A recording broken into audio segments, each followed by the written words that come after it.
Tiga kali pemancing ini mendapatkan sambaran kerapu raksasa, tapi 3 kali juga dia harus kehilangan ikan tersebut.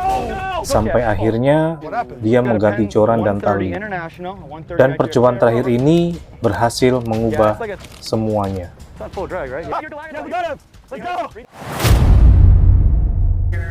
Halo teman-teman, kembali lagi di Strike First. Kali ini kita akan reaction sebuah pertarungan yang menurut saya sangat menarik.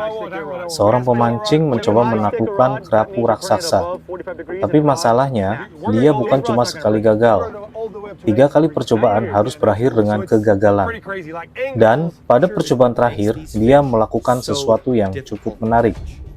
Dia mengganti joran dan tali. Pertanyaannya, apakah perubahan tackle itu benar-benar menjadi kunci keberhasilannya? Mari kita lihat dari awal. Dari awal saja sudah terlihat bahwa target mereka bukan ikan biasa. Kerapu raksasa terkenal dengan kekuatan luar biasa ketika melakukan perlawanan. Dan yang membuat ikan seperti ini berbahaya adalah mereka sering berusaha membawa line kembali ke struktur atau tempat perlindungan. Jika ketika ikan berhasil masuk ke tempat seperti ini, pertarungannya bisa berakhir hanya dalam hitungan detik. Dan akhirnya, percobaan pertama dimulai.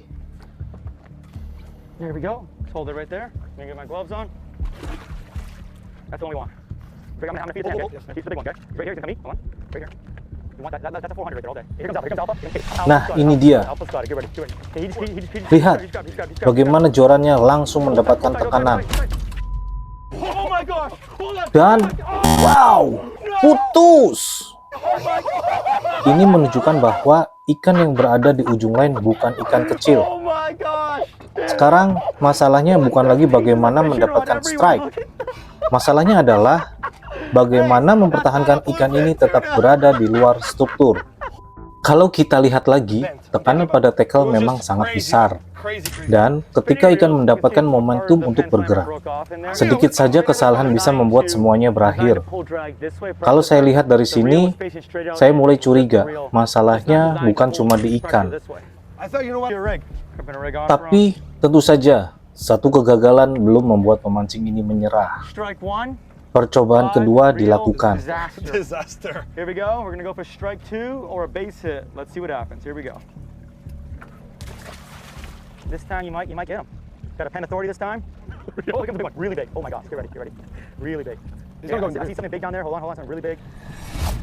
Dan strike lagi. Giant. You got him. Kali ini dia kembali berusaha mengontrol ikan. Tapi lihat, Hold him. ikan mulai mengambil line. Something's gonna break. Semakin banyak line yang keluar, semakin besar kesempatan ikan membawa line ke tempat yang tidak kita inginkan. Just fight him.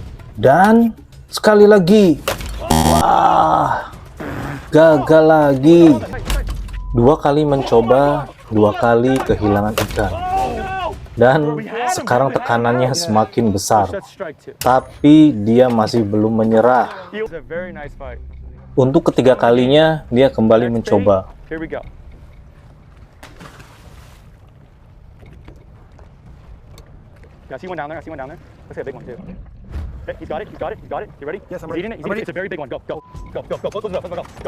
Wow, kena lagi. Dan pertarungan kembali berlangsung. Tapi lihat bagaimana ikan ini terus memberikan tekanan. Tidak mungkin untuk ketiga kalinya. Gagal lagi.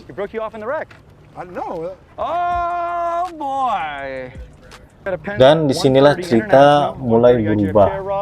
Setelah 3 kali kehilangan ikan, pemancing ini akhirnya melakukan perubahan. Dia menggantikan jorannya.